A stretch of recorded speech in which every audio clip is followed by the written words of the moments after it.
Hi everyone, and thank you for joining us for this live webinar in partnership with Catalyst New Homes entitled The Summer of Opportunity, Why Now is the Time to Buy. I'm Jade Turnstill from Share to Buy, and I'll be hosting today's session alongside 5 housing experts from across the first-time buyer market, including the team at Catalyst New Homes. So it's going to be an excellent and jam-packed session for you. However, just before I pass over to our speakers, I wanted to run through some quick housekeeping with you ahead of the session. Firstly, our speakers are going to run through their presentations before opening up to a live Q&A session, which will last around 10 to 15 minutes at the end. So if you have any questions for our experts, please pop them in the chat tool to the right-hand side of your screen, where you'll see a couple of little kind of speech bubble icons, and we'll get through as many as we can at the end of the session. It's also worth keeping an eye on the offers tab on the right-hand side, as we'll be sharing links with you to engage with throughout the session. And today's webinar will also be recorded and shared with you, so don't worry if you happen to miss anything along the way. We'll make sure you have access to the recording after the webinar has ended. And that's pretty much it for me for now. I'll be back at the end of the presentations for the Q&A session, but in the meantime, I'll pass you over to Markus Kendall-Young from Catalyst. Thanks, Jade, and thank you to everyone for joining us today. So we're really pleased to have brought together some experts across the property marketing sphere for a presentation on the current property market and why now makes such a great time for first-time buyers. So my name is Markus Kendall-Young. I am the Sales and Marketing Director at Catalyst.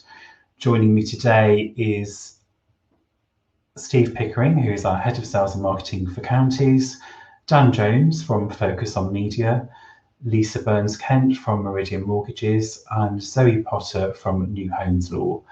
And we're each going to be explaining a bit about what we do and how we help first-time buyers in that property journey. And now I'm going to hand over to Steve. Thank you, Markus. So first, to give you a little bit more information about Catalyst. So we are one of the UK's leading housing associations and part of the G15. Our aim is to provide a perfect home for every buyer. So no matter where you are in your buying journey, we have a property for you. We offer a diverse range of homes across London and the South East, from well-connected apartments to sizable family homes. We've been astonished at the amount of demand we've seen over the past year. We're off the back of our best ever year for sales. Clearly, first-time buyers have spent the past year mulling over their priorities, and many have realised they want to get onto the property ladder and have invested in their new home. Many buyers also use this time to save. What people don't realise is quite how affordable shared ownership really is. Deposits are often well under 10,000, so a few months of saving your hard-earned paychecks can be the difference between getting on the property ladder or renting on the open market. Back to you, Markus. Thanks, Steve. So over the past year, we've seen demand increase across our entire programme of developments in London and the home counties, ranging from studio apartments to 5-bedroom homes. And in London, traditional draws like transport links, culture, nearby amenities still rise to the top of a buyer's wish list. And whilst there's been some movement around where people want to buy, with a lot of discussion around moving from city to country, for those buyers that want to stay in the city, their priorities haven't changed immensely. One shift is the need for outdoor space, and this has become a real game changer, especially after having such a sunny summer last year. And thankfully, all of our London developments offer private outdoor space, be that a balcony or a terrace, and many have also got communal gardens, so outdoor space really isn't a problem. So we've got a range of shared ownership schemes across London, including the Switch in Wimbledon. We've got the Folium in Muswell Hill, Arrow in Southall, and Nova in Queensbury Square in Queensbury. We really have schemes in every part of London. We have a number of apartments available through Help to Buy at Aspire in St Berners-Gate, which is located in Hanwell, and for purchasers interested in buying through this scheme. To get more of a flavour of one of our new London developments, the Switch in Wimbledon, here's a guided tour from the sales team.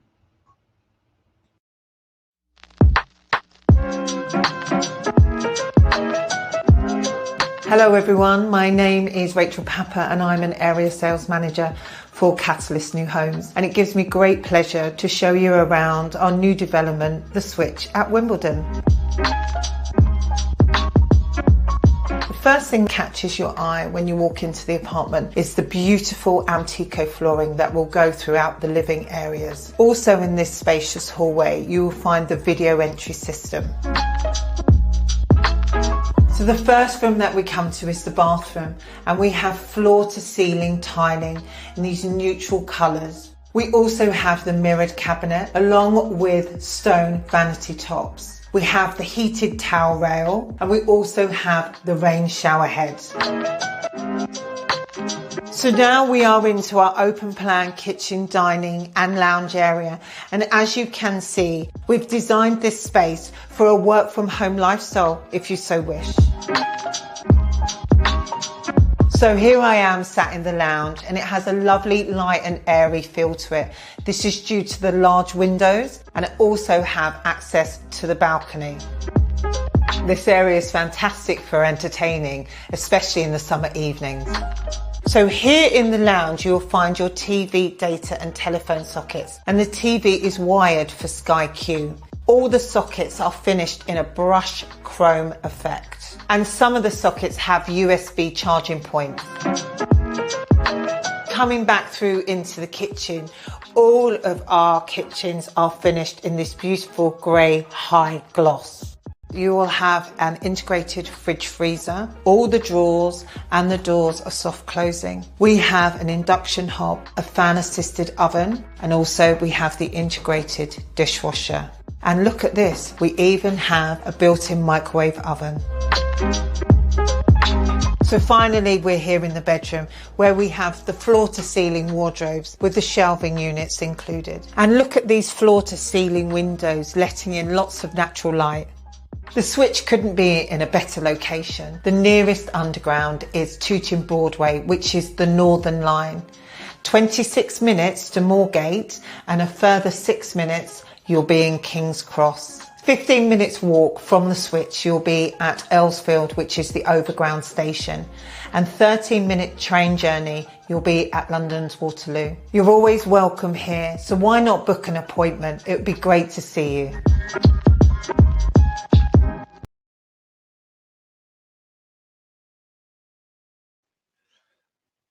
Great. So for those of you who are looking to buy in the counties, we have a range of apartments and family homes across Bedfordshire, Hertfordshire, Buckinghamshire and Oxfordshire, available through both shared ownership and private sale. Over the past year, our shared ownership developments around Bedfordshire have been particularly popular. As soon as a home becomes available, it's been snapped up by a keen purchaser. For example, we launched the Printworks in Dunstable. We had 140 people attend our virtual launch event, and then 54 one-to-one appointments were booked in the first 6 minutes after that. So that gives you an idea of some of the demand. For those looking to leave London, our mix of developments in well-connected parts of the home counties have been very popular. Many new countryside residents want a green setting, but with the good amenities and transport links so they can still return to London for the couple of days they are working in the office. So here are some of our shared ownership developments across the southeast. We've got Newman Place in Oxford. We've got the Lanes in Thornsfield, and I'll be showing you some more details. You'll have a guided tour of that one. That's one of our developments in Bedfordshire that's been incredibly popular. We've got some new phases coming this summer, and then we've got many more phases over the next year or so. And then we've got Oakbrook Lake in Bletchley. So on to some of our market sale developments. So we have Kite Meadows in Princess Risborough and the Paddocks in Bourne End.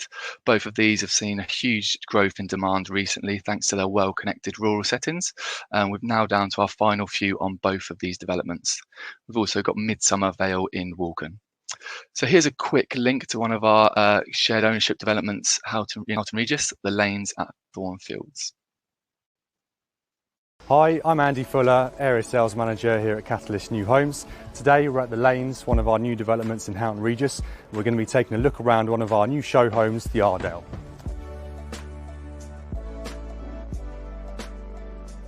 So as you come into the Ardell, you'll see first of all we've got this big welcoming entrance hall. This is central to the home, so you've got all of the reception areas off here. We've got the living room here, kitchen diner through there, guest cloakroom, and then a big understairs cupboard just here. So the first thing you'll see as you come into the living room is that it's double aspect, so it's really bright, and you've also got double doors leading out to the garden there.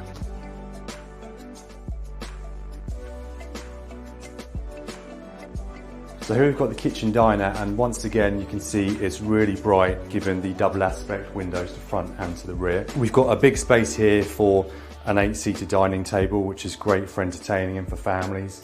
And then obviously the kitchen. This one is obviously a white kitchen. They do come in 3 different colours, so they'll be arranged depending on which plot you go for. We've got a gas hob here, obviously double oven, an integrated fridge freezer just over there. So the first thing you'll notice as you come upstairs is the galleried landing. So we've got a large space here, again lots of light. Off here we've got the 2 double bedrooms just there, family bathroom, and then a large master suite just through here. So you'll see the master bedroom is nice, good size. We've got a double bed in here, but plenty of space for a Super King if you wanted. You've also got the built-in wardrobes already there. And then we've got ensuite shower room just through there. So that just about wraps up our tour of the Ardell. Thank you for watching. If you would like to come along to have a look in person, or if you need any further information, then feel free to get in touch with us by phone or email.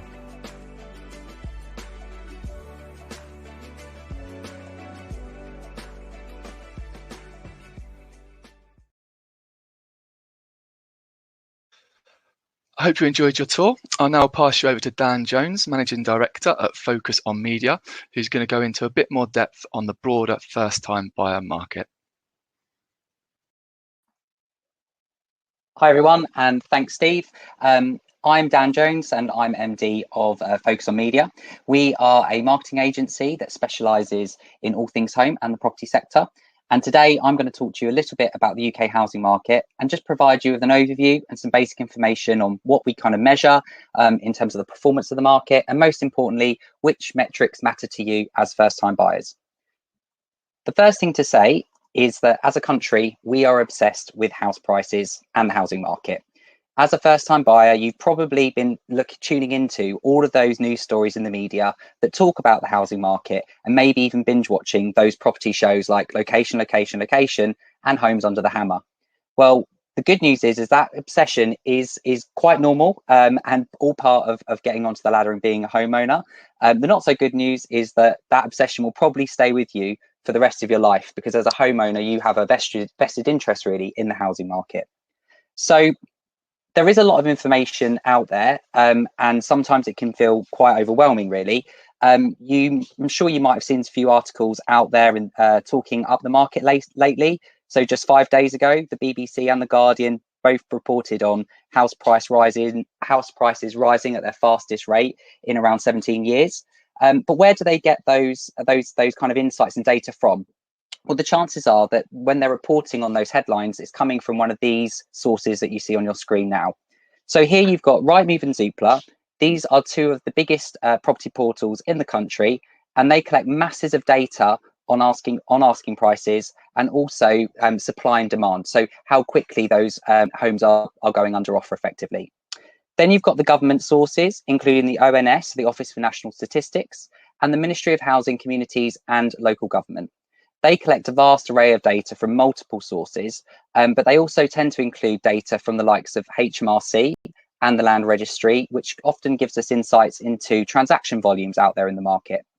And then finally, you've got Nationwide and the Halifax as 2 of the UK's largest mortgage lenders. They're the coalface in terms of seeing what prices, what homes are selling for, because obviously they're signing off the mortgages. Nationwide and Halifax each publish a housing market report, a price index, every month. It's publicly available, so just run a quick Google search and you'll be able to read that yourself. And obviously, when you're seeing those headlines out there from the media about what's going on in the market, it's always great to go to the source of the information and make your own mind up. So looking at a closer look at those key stats then, and understanding those sources of information in the first place, is there one piece of data that we tend to hone in on more as a country? Well, as a property geek, I like to see everything that's going on, but certainly homeowners tend to go hone in on those average house prices. And of course, getting onto the ladder, you will want to know what your house might be worth in the future, or where it's come from. On your screen now, you can see a graph that shows the average house prices over the longer term. Why are we looking at the longer term? Well, let's be honest, you don't buy a house for the here and now, or with a plan to sell it in a year. We often stay put in our homes for anything between 5 and 8 years, and often longer. And obviously, when we do come to sell them, we often then go and buy another home. So it's a long-term commitment. So therefore, looking at the longer term trend is important. And what you can see from this graph is that over the last 16 years, house prices in the UK have generally been on an upward trend. You can see there in 2008, that was when we had the financial crisis, and house prices most certainly fell during that period. But they did kind of recover, and they have recovered since. Now, it's really important to have a bit of a disclaimer here. That looking at this graph does not mean house prices are guaranteed to continue rising, and like any financial investment, they can go down as well as up. But looking at this graph, it's clear to see where our national obsession comes from in terms of house prices, because overall, over the last 16 years or so, last couple of decades, it has been broadly positive. You may have also, as first-time buyers, been seeing across the news at the moment talk of a very buoyant property market. And here I just wanted to talk a little bit about what is driving that current demand. So you can see that there are two, well, on your screen there, you can see stamp duty and a range of other images. And I just want to go into that in more detail now. The first thing that's driving the market is stamp duty, and particularly the stamp duty holiday. That was brought in last summer by Rishi Sunak, and was brought in order to stimulate the UK economy off the back of the first lockdown. We know we've had a couple more since then, but and obviously the holiday was extended at one point. But undoubtedly, the stamp duty holiday has meant that people that were perhaps sitting on the fence about moving, not quite sure if they wanted to do it or not, brought forward their house move in order to cash in on that holiday and the monetary saving. The second thing that's been driving the market, and this is, I think, the biggest contributing factor, is a fundamental shift in buyer behaviour, which we've now called the race for space. The race for space is a direct result of the last year's lockdown specifically. While we were all forced to spend time in our home last year, we re-evaluated what our homes meant to us. And this goes, we're not just talking about fixing a broken garden gate or repainting a hallway. We're talking about being cooped up inside and thinking, I want more space. Like Markus said earlier, maybe it's more outside space, maybe it's more internal space in order to, I don't know, work out on your exercise bike, or sit in your hot tub in the garden. We've all decided that we want more space. And having that, and it's clear that from all the demand that we're now seeing, that this period of evaluation has resulted in many of us deciding to move, myself included in that. So it's important as well to stress here that the race for space is actually quite subjective. Again, if you look at the press and the media sort of stories that are out there, you might hear of families up sticks moving from inner city flats and going to buy a farm in Devon or Cornwall. And undoubtedly, that is a family or whoever the buyers are engaging in the race for space. But the race for space could also be someone who's just living in maybe a studio flat in an inner city urban area, and maybe just moving to a one-bed flat with a balcony in order to have an extra space to work from home and some outside space, maybe for enjoying with friends. So what does all of this market data that's out there right now and what's going on in the market, what does that mean for first-time buyers in the here and now? Well, right now there is a shortage of homes coming to market. Data from the Royal Institute of Chartered Surveyors shows that in April 2021, new instructions were down 4%. So that's new homes coming to market were down 4%, but with new buyer inquiries up some 44%. So there is stiff competition out there when it comes to buying a home. And that's really important as well. I think the idea of going to a developer as well might be more popular now, because actually if you engage with the developer, you can find out what homes they have available now, like Catalyst New Homes. If you were to phone up Steve, he would tell you exactly what he's got available now, and if there is nothing available now due to the site being quite popular, then he'll be able to tell you what the pipeline of homes coming online in the near future looks like, and obviously then you can secure that as soon as they're released. Also, levels of activity could start to ease once the stamp duty holiday finishes, but the likes of Nationwide and indeed myself, we think that race for space is likely to keep propelling the market through 2021. And don't forget, there are more ways to get on the ladder now. We are seeing, after a little hiatus in higher loan to value lending during the first sort of lockdown, we are seeing mortgage lenders return to market, offering 95% mortgages. And also don't forget that you've got the government-backed shared ownership scheme and Help to Buy equity loan scheme that will enable you to buy with a 5% deposit. And also, so just to wrap up then, what we've discussed in our brief session here is talked about being obsessed with the property market as a country, and we are, and that's because we aspire to own our own home in this country, and we see it as a real milestone in our lives. And also that within the housing market, there's often a real, there's a lot of noise going on around whether it's going up or down, left or right. And it's important really just to focus on what matters to you. And really, what I always advise people is that buying a home is as much an emotional decision as it is a financial one. You should really make sure that you want to buy the home that's right for you now and in the kind of next 3 years at least, and also that you love. Affordability will be assessed by your lender, so that gives you the opportunity just to get out there as soon as you are assessed, just to get out there and find the home that you'll love and love to be in. Right, that's me done. I'm now going to hand over to Lisa, who's going to talk to you a little bit about the mortgage market in general. Over to you, Lisa. That's great. Thanks, Dan. Hi, everyone. So I'm Lisa. I'm the sales director from Meridian Mortgages. I'm going to talk you through a little bit of how to get prepared for your home buying journey. So before you start planning your home buying journey, here are a few preparation tips to consider at this exciting time. Think carefully about where you want to live and what impact location may have on your budget. Property prices do vary depending on location. When thinking about property type, house or apartment, think about what you consider to be essential features of your property. Some examples may be a garden, parking. Think about what you consider as the essential features of your property. Some examples. Research the local area too. Make sure you check out for what transport links may be nearby and also your schools that are nearby too, and consider how your circumstances may change in the future.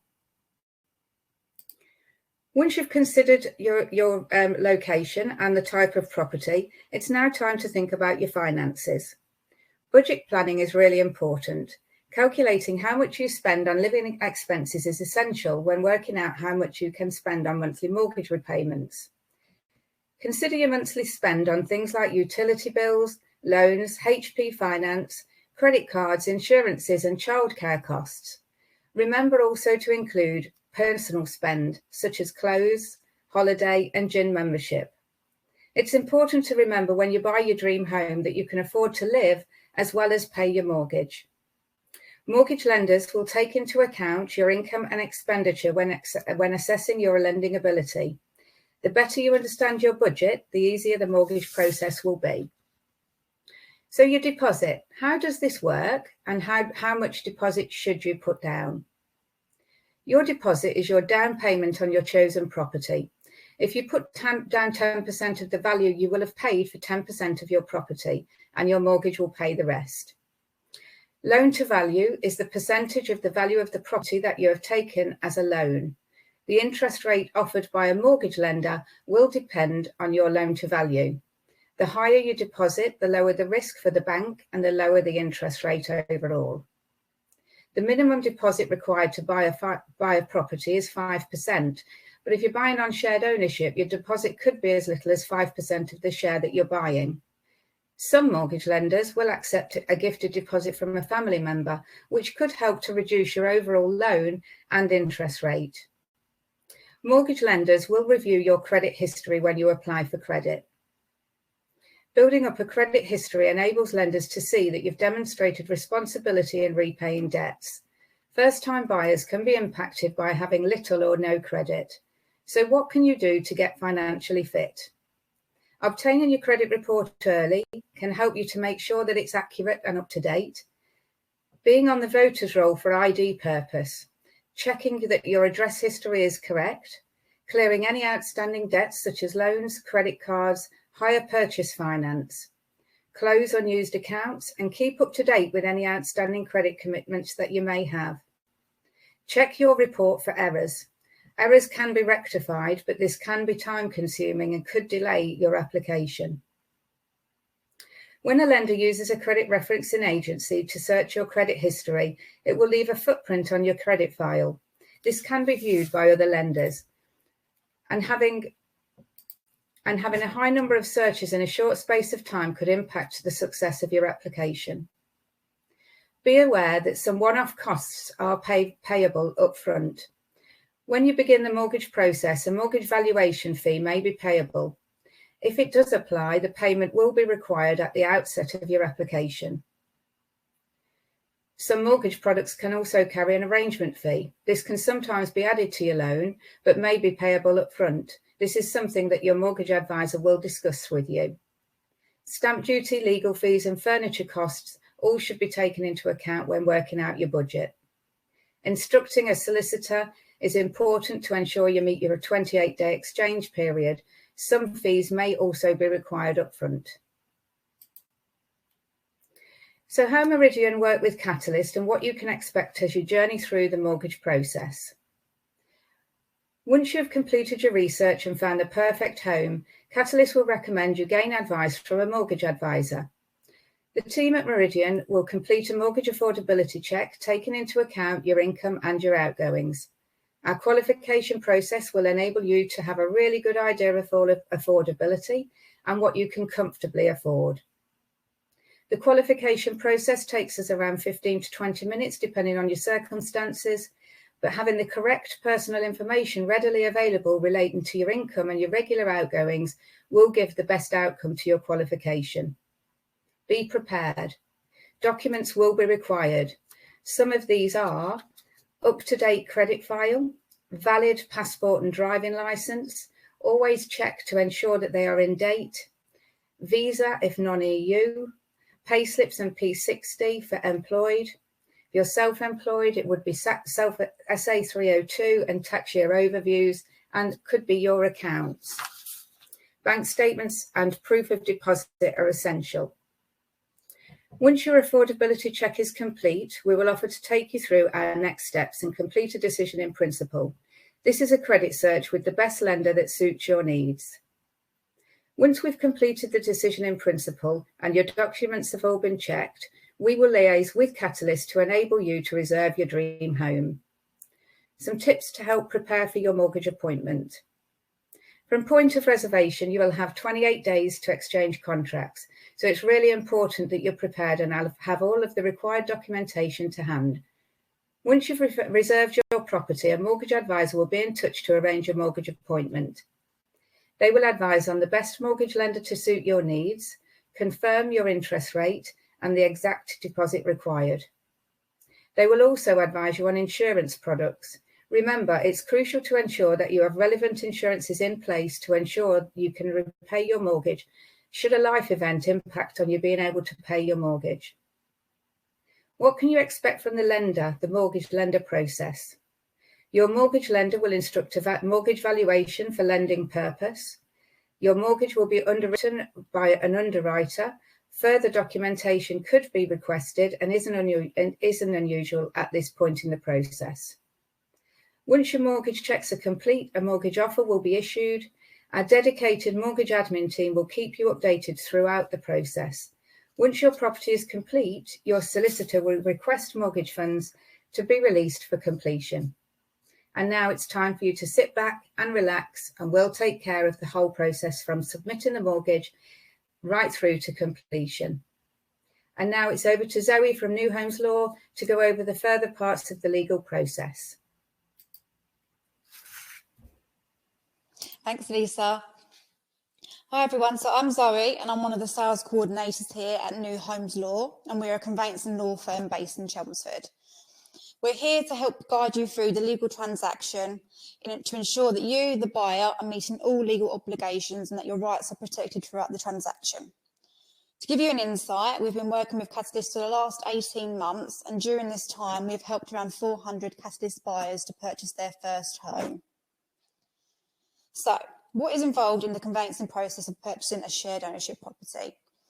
You found the property that you're looking to purchase, and now you will look to make initial contact with a conveyancer or a solicitor around the time that you're looking to reserve a property. Once you have chosen your preferred conveyancer or solicitor, you will inform the sellers, who will look to get your legal pack over to your conveyancer, and will also inform your mortgage broker so that your conveyancer will receive a copy of your mortgage offer once it's been issued.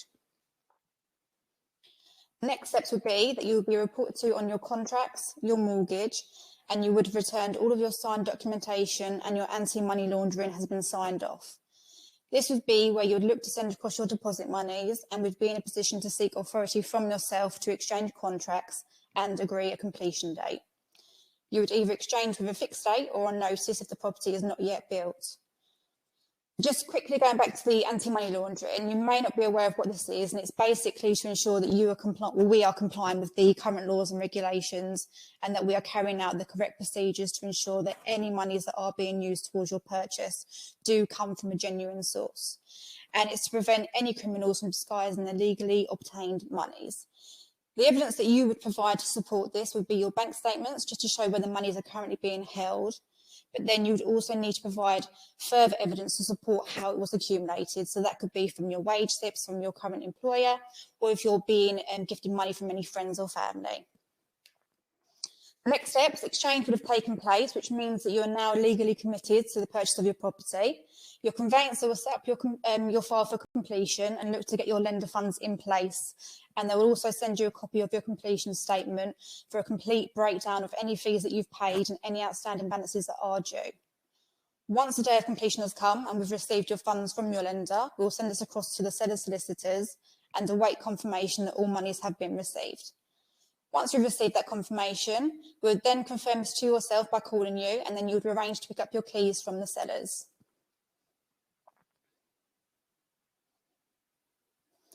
So, why would you instruct a recommended conveyancer? So you'll find that developers do tend to recommend certain conveyancers, as the conveyancer would already have experience within the development that you are purchasing in. You'll also find that the conveyancers are used to working towards any timescales that are given by the developer for the exchange of contracts and the completion. New Homes Law, we are a new build and shared ownership specialist company, and this means that we understand catalyst needs and requirements, which is why we are able to support our clients through the conveyancing process.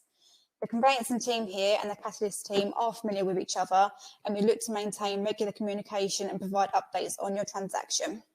So, should you find that you are interested in obtaining a quote from us, we'll be more than happy to provide this to you. Just be sure to use the reference CAT10 when you do go onto our website, and you will receive 10% off our legal fees for the whole of July. Now I'm going to pass you back to Markus. Thanks, Zoe. So thanks to each of our speakers for your parts of the presentation. We hope this has been a really helpful overview of the different parts of the home buying process. So just a quick recap on what we have covered. So at the start, Steve and I gave an overview of Catalyst, giving you a tour of two of our new developments in Wimbledon in southwest London and Houghton Regis in Bedfordshire. With demand amongst first-time buyers continuing at such a rapid pace, we'd recommend getting in touch as soon as possible to help you secure your favourite plot. Then we heard from Dan Jones at Focus on Media, who gave us a fantastic overview of the broader first-time buyer market, showcasing why now is a really great time to buy. And then we heard from Lisa Burns-Kent. This gave a very insightful presentation on mortgages, explaining how this feeds into the wider buying process. And then finally, we heard from our legal expert, Zoe from New Homes Law, and this gave us a whistle-stop tour of the legal side of getting onto the property ladder. So we really hope you enjoyed the presentation today, and now I'm going to hand back to Jade. Thanks so much, Markus. That was brilliant. We're going to get all the speakers back on their cameras and audio now.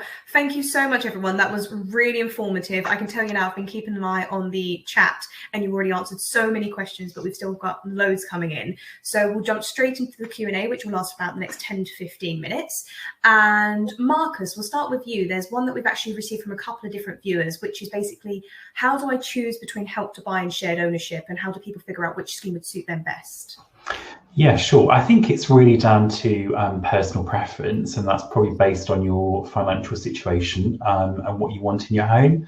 So often shared ownership can be helpful as it requires a lower deposit and the monthly income than buying in an open market situation or through Help to Buy. It can also open up the property market in areas which you otherwise might not be able to afford. You can often afford an extra bedroom or outdoor space. Other buyers might prefer Help to Buy as it allows you to purchase the home outright. So rather than continuing to have to pay rent to a housing association, and the 5% deposit option is still lower than buying on the open market. So it's a great option if you've got a smaller amount of savings. And you can apply for an equity loan of up to 20% of the property's value if you're buying outside of London, or 40% if you're buying within the capital, which does really help to increase your budget. It really does. Perfect. Steve, we'll jump over to you for this one. Another really interesting question, actually, which someone has mentioned about that there's going to be a new shared ownership model and basically what this will look like, and will Catalyst be offering this? Yeah, of course. So firstly, yes, Catalyst will be offering it. It's not something we are at the moment. So it's due to be coming in, I think it's April next year. So not too far away. So you will start seeing some developments with the new lease in the next few months, I'd assume. So the main changes, you'll be able to buy a share from a 10% share. At the moment, it's usually around 25 to 40%, depending on the development. So this will make it hopefully even more affordable to buy shared ownership. The other new change is that you'll be able to staircase from 1%. So at the moment, when you're buying more shares, it's from a 10% share, whereas a new model lease is going to have it from a 1% share. So you'll be able to buy smaller chunks at a time. So yeah, it's still sort of under review at the moment, so we haven't got all the details, but these will be coming out in the next few months. So you can keep an eye on Catalyst's website, and more details will be out. Great, keep your eyes peeled. One for Dan. How important is it to consider the wider property market when buying your first home? Yeah, I think it is. It can be important to look at those trends for sure, but as I mentioned earlier, it is as much about a emotional connection and drive to when you buy a home as much as it is a financial one. And I would certainly suggest that rather than waiting or delaying your house move for 12 months because you anticipate something else happening in the market, if you find the home that's right for you and you love it, then go for it, really. So yeah, because it is about finding somewhere that you will love first and foremost. I think that's a great bit of advice, because actually there is always this kind of forethought of, oh God, what if stuff changes for the better in a year's time? But nothing says it'll be for the better. It could be for the worse. There's so much that can kind of go on in a year. So exactly that. If you find the home of your dreams, go for it. There's absolutely. There's so many news stories out there, and for every one reason you'll find out there to buy, there'll be one to not. So, but you just got to go. You've just got to go with what if you find the home that's right for you, then go for it, I'd say. I think that's great. And yeah, it all comes down to making sure you do your research and trusting your gut with that kind of thing as well. Like you said, it's a very emotional experience buying a house. So that's great. Markus, we'll go back over to you for this one. I've actually spotted quite a few people asking this, but basically, can I have a pet in a shared ownership home? Well, the great news is at Catalyst, we do have a lot of developments that you can actually have a pet there. But my general advice would be it does vary between developments. So based on the home you're buying and the access to outdoor space, etc. So you should always check the terms of your lease and ask permission before keeping a pet. And sometimes that might involve you applying for a pet license. Our sales teams at all of our developments will be able to advise on the pet policy for the particular development that you're interested in. So I'd talk to them first. Yeah, I think that's great, making sure that you do those kind of checks beforehand, because a lot of places do allow like small dogs, cats, but what you've got to think as well, if you're on like a sixth floor apartment and you've got like a massive Rottweiler or a Labrador, it's very different than if you have a garden, if you're in a house out in the counties, that kind of thing. So definitely worth double checking. Perfect. Thank you, Markus. Lisa, on the mortgage side, am I restricted in what mortgage I can apply for if buying through shared ownership? No, mortgage shared ownership now is a lot more on a wider scale, and more mainstream lenders are lending in the shared ownership space. It's become a lot more popular. There's a lot more demand. There's different shared ownership schemes available in the market now. That be your Section 106, but also your privately funded. So the lenders are adapting well, and there's lots of availability from lenders. So no, it's a much better place than it used to be when it was quite restrictive. These days, there's a good amount of lender availability and great loan to values to go with it as well. Perfect. And I guess this is where it's great to have the kind of brokers involved. So if you find a specialist broker who already knows the sector, already understands shared ownership, they can look into this for you. They can help you kind of find the best deals for you. And this is why a lot of the first-time buyers do go to the likes of Meridian Mortgages to help them with that kind of first step. So I think that's really great for people to know. Perfect. Thank you, guys. We've got so many questions coming in, so this is really good to see. Zoe, how do I choose the right solicitor for me? Which I guess is a great question because your solicitor is such a huge part of the process. So you want to kind of make sure that you're teaming up with someone that works well for you. So yeah, how do you choose the right solicitor? Yeah, really good question. You'll always find that any housing association do have a recommended shortlist of conveyancers and solicitors. So the best thing to do is to obtain quotes from all of them, compare them all, match up the prices, see where they vary, and then also look at reviews. So going on Trustpilot is a good way to indicate whether they are the conveyancing firm for you. And then also looking at what they specialise in. So for New Homes Law, for example, we specialise in shared ownership, first-time buyers and help to buy. So making sure that they cater to your needs as well. Fantastic. Thank you so much. Just trying to see what we're kind of getting lots of the same questions on. So we have one here, Markus and or Steve, whichever your preference. I'm already a homeowner, but my partner and I have now separated. Would I still be able to buy with shared ownership? Do you want me to take that for Markus? You can add anything. Go for it, Steve. Yes, you would is the short answer. The longer answer is that you would need to make yourself eligible for shared ownership again. So you would need to sell a home if you did own it. So it doesn't stop you from reserving, and we can actually offer some assisted move products on shared ownership as well. So we can actually help you with that process. But the short answer is yes, you absolutely can, but you would need to sell the home or have your name taken off any deeds before you're able to. And I think the important thing to add to that there is, by all means, as Steve said, talk to us about your situation. So if your situation is slightly different and you have something to sell, there are schemes available there to help you do that. So by all means, talk to the sales team. Great, thank you. One for you, Lisa. Do you know which lenders are currently offering 5% deposit mortgages on shared ownership homes? Yeah, I mean, I could sit and name them. I think we've got it. But I think I'll be here all evening, so we won't name them. Name and shame too. But yes, I think the best thing to do is to speak to one of our advisors. I would speak to the team because yes, there are, but it does depend on your individual criteria too. So yes, there is availability for definitely 5% and 5% of the share if it's shared ownership. But again, it's about seeking the right advice. Fantastic. Thank you again, guys. There's so many questions coming in, so I'm just trying to find ones that we're getting a lot of kind of duplicates of because they're clearly in popular demand at the moment. So there's quite a bit kind of about affordability and such. So Markus and Steve, probably more one for you guys. I'm in the early stages and working out affordability. What's the lowest deposit I could buy a shared ownership home with from Catalyst? Do you want me to start that one? Do you want to start? Yeah. So pretty much as Lisa said, there are mortgages out there with as little as 5% of the share.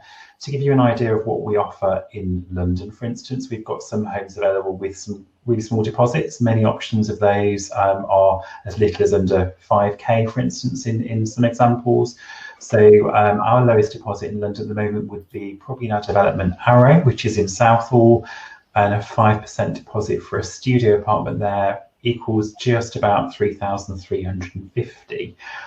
So it's really affordable. Obviously, you need some money to add to your legal fees, etc. on top of that, but that's the deposit you're going to need, which makes it super affordable. Steve, what about counties? Yeah, so we're very similar actually. So we've got our cheapest development at the moment is Littlemore in Oxford, where you would only need a deposit of I think it's 3,450 for the 5%. So very similar to London.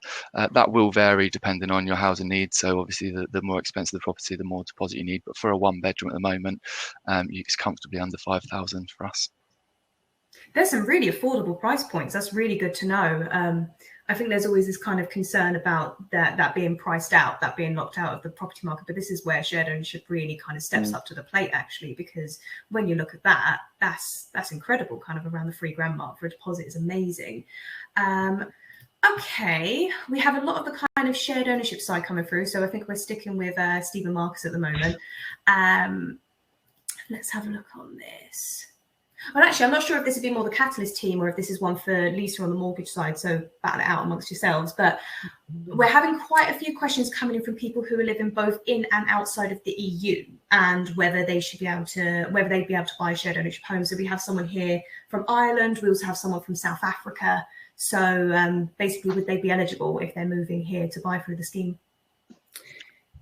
you want me to take that one, Marcus? I mean, I'll say I'll take it, but I would say that a lot of this is under review with a lot of lenders at the moment. And I don't want to be the party pooper, but I do think it is another question that maybe needs more on an individual basis, because it does depend on the country and so many other factors can come into play for me, that I think it's better to say that on an individual basis, it would be better to just speak to the team and give us your full rundown of what your criteria, what it is, and then we can tell you whether or not we think it could work, we could make it work. Perfect. The only thing I'd add to that, sorry, Jade, the only thing I'd add to that is it doesn't stop you from buying shared ownership. The only thing that would stop you is whether you're not able to get a mortgage. So if you come into one of our developments, we can put you in touch with Meridian and people that will be able to look at your individual details, because there isn't anything that stops you from buying shared ownership. It's just something that may stop you getting a mortgage. So yeah, it's definitely a thing to mention and speak when you do go to site. That's great. And I think that's really good for the people, because there have been quite a few, like I said, like South Africa, it's far and wide that people are moving, and it's really important for them to know that there is options as well. And I think that's great that it's not just kind of cutthroat, no, you can't. So that's brilliant. Thank you so much. Another really interesting one. So I've got a hefty deposit, but my income isn't so high. Some shared ownership properties that I've seen have minimum incomes, but if my deposit is high enough, would you reconsider the minimum income of an applicant? So I'm not sure who that would sit with. That's probably a Lisa one, but just to point out, I think probably when you talk about minimum income, I know that sometimes on a price list, when you look at a shared ownership development, it has an example of a minimum income there, but I think it absolutely depends on your deposit. So Lisa, do you want to carry on with that from there? Was that about the shared ownership minimum income? Mm-hmm. Yeah, because I mean, it does depend on where you are looking, doesn't it? Because I think your minimum incomes are, is it below 90,000? That's the maximum income you're thinking of, Lisa. But the minimum income is based on the affordability, and sometimes you will see on a price list it will give an example. That's right. And then it would just depend whether or not that fits on the HCA calculator and where that gets it to on the percentage share that they're looking to. I think the minimum percentage share is 25%. So if their income is not enough to get them to the 25%, then we would need to have a look at it to see how we could get it to work. But it doesn't mean it's a no. I think just to add again, I think it's a case by case thing, but you could buy the share outright if you did have, depending on how big the deposit was, you would be able to buy the share outright, but you'd still have to pay the rent. So you'd have to make sure that the rent was affordable for you. So yeah, definitely one to look at case by case. Brilliant. And I think that's what a lot of this comes down to, actually, is it's all very personal, and it's easy enough to read the kind of eligibility criteria and income criteria, but until you've actually spoken to the likes of Catalyst and Meridian, you don't really know truly the affordability and how you fit into that. So I think that's really good. We probably have time for a couple more questions, so I'm just going to find a couple here. How easy is it to make amendments in shared ownership properties, and do you need to ask permission? So I guess this is kind of alterations if you wanted to refit a kitchen or decorate. That's probably one for you guys at Catalyst. Do you want me to take that, Markus, again? So absolutely, you can do what you'd like to the property. It's your home. So when it comes to things like decorating, putting up shelves, mirrors, all those sort of things, you can do whatever you like. We do obviously have a vested interest in the property, as we do have still maintain the share that you haven't purchased. So anything structural or anything that could affect the value of the property, you'd need to get permission. So again, it's another one that's case by case and would depend on the circumstances, but for like decorating and those little improvements that you're going to make when you first move in, absolutely fine, don't need to get permission for that.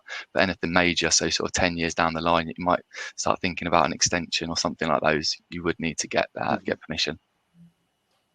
That's great. And I think there's often a big old misconception with shared ownership that because you're still paying part rent, you can't decorate. And that's something we get shared to buy all the time, is that question, can I decorate? Can I paint? Can I hang photos? So I think it's really good for people to know that, yes, absolutely, you can do all of that. It's just the bigger stuff like refitting kitchens, adding a driveway, that kind of stuff that you need to speak to your housing provider. Perfect. And we'll end on this last question here. So again, this is probably Markus and Steve, but who is classified as a first-time buyer? So if I sold my house 6 years ago, do I now count as a first-time buyer? That's a good question. I think it depends in what respect, but maybe, I don't know, maybe that's more of one for Zoe? Yeah, I mean, I do know the answer to this, though. Go for it. Yeah, if you've ever owned a property, either here or abroad, you aren't considered a first-time buyer. That's great. Yeah, so I think more so where that comes into play is Help to Buy, because with the new bond law that's kind of come out this year is you have to be a first-time buyer. So if you've ever owned a property, you're now no longer eligible for Help to Buy, whereas shared ownership isn't simply just for first-time buyers. It helps a lot of them. And it's probably like the biggest kind of area where it's popular, but you can have owned a property, but like Steve said in response to the question earlier, as long as you've sold your home or can prove that you're in the process of selling, then you can still buy through shared ownership. I think we're going to have to call it a day there, because you guys have answered so many questions. Thank you so much. You've answered loads and loads, and the actual presentation itself was jam-packed, and I feel like a lot of people have taken a lot of information away from that. So what I'm going to do is just pop a slide on screen here with everyone's URLs in case you'd like to find out more after today's session. That's pretty much it for now. I just want to say a massive thank you to all of our speakers, Markus, Steve, Lisa, Zoe and Dan, for joining me today. You've done a great job and answered so many questions. I'm sure you've helped a lot of people who are trying to get onto the property ladder.